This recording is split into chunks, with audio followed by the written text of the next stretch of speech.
नमस्कार भक्तों, आपका स्वागत है धार्मिक यादें चैनल पर।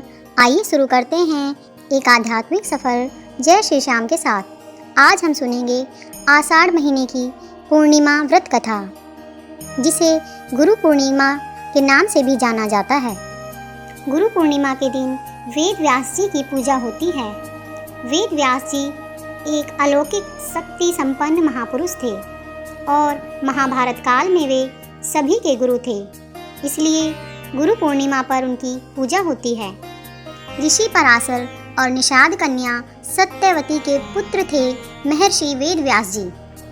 तब से वे काले हो गए, इसलिए उन्हें कृष्ण द्वैपायन कहा गया।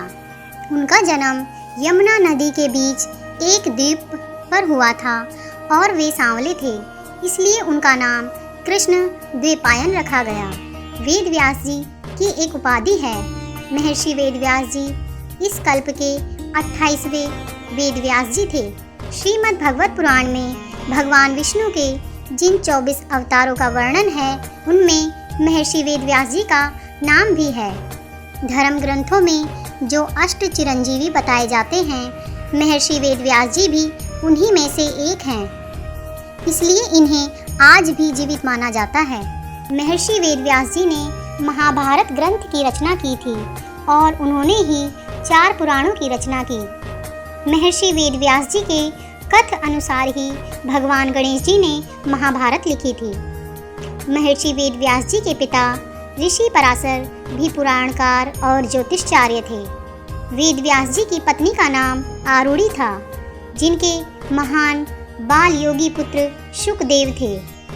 विश्व में सर्वप्रथम पृथ्वी का पहला भौगोलिक मानचित्र वेद व्यास जी द्वारा ही बनाया गया था। वेद व्यास जी के 4 महान शिष्य थे, जिनको उन्होंने 4 वेद पढ़ाए। मुनि पेल को ऋग्वेद, वेशपायन को यजुर्वेद, जैमिनी को सामवेद तथा सुमंतु को अथर्ववेद पढ़ाया।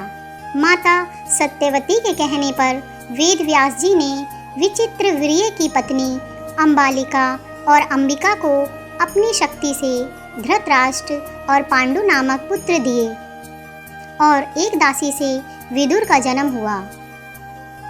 इन्हीं 3 पुत्रों में से एक धृतराष्ट्र के यहाँ जब कोई पुत्र नहीं हुआ, तो वेद व्यास जी की कृपा से ही 99 पुत्र और एक पुत्री का जन्म हुआ। महर्षि वेद व्यास जी ने ही महाभारत का युद्ध देखने के लिए संजय को दिव्य दृष्टि प्रदान की थी, जिससे संजय ने धृतराष्ट्र को पूरे युद्ध का वर्णन महल में ही सुनाया था। महर्षि वेद व्यास जी ने जब कलयुग का बढ़ता प्रभाव देखा, तो उन्होंने ही पांडवों को स्वर्ग की यात्रा करने की सलाह दी थी।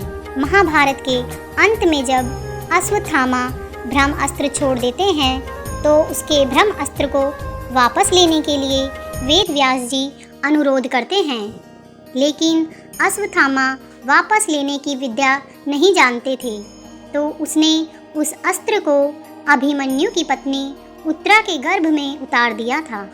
इस घोर पाप के चलते श्री कृष्ण भगवान ने उसे 3000 वर्ष तक कोड़ी के रूप में भटकने का श्राप दिया था। एक बार वेद व्यास जी वन में धृतराष्ट्र और गांधारी से मिलने गए, तब वहाँ युधिष्ठिर भी उपस्थित थे। धृतराष्ट्र ने व्यास जी से अपने मरे हुए कुटुंबियों और स्वजनों को देखने की इच्छा प्रकट की। तब महर्षि व्यास जी सभी को लेकर गंगा तट पर पहुँचे।